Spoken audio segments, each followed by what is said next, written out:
football. Les champions du monde américains défaitent sur le terrain salarial.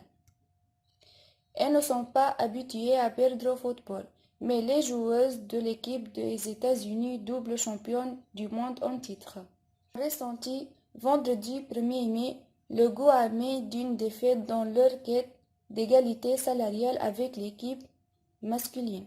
Leur demande a été déboutée dans un jugement en référé par le juge Gary Closney de la Cour de district des États-Unis pour la Californie centrale à Los Angeles, qui a rejeté l'argument principal de discrimination salariale des plaignantes.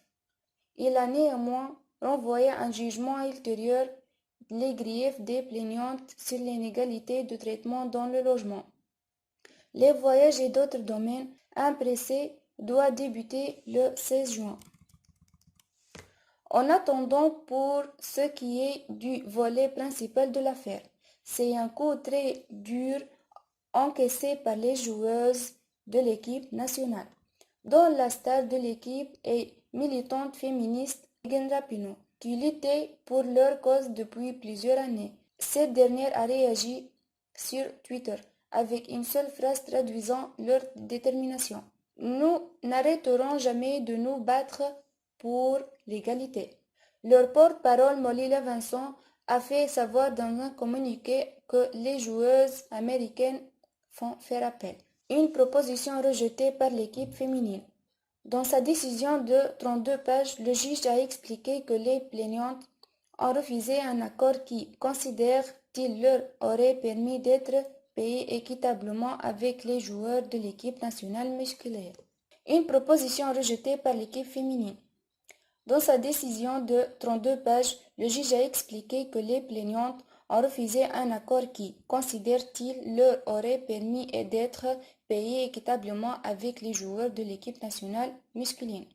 Les joueuses ont ainsi rejeté en 2017 une proposition de la fédération leur accordant $9 000 par victoire et $2 000 par match nul, des salaires allant de $70 000 et $90 000 et 15 joueuses sous contrat pour aboutir à un compromis pour accorder $8 500 par victoire, $1 750 par match nul, mais un salaire de $100 000 et 20 joueuses sous contrat.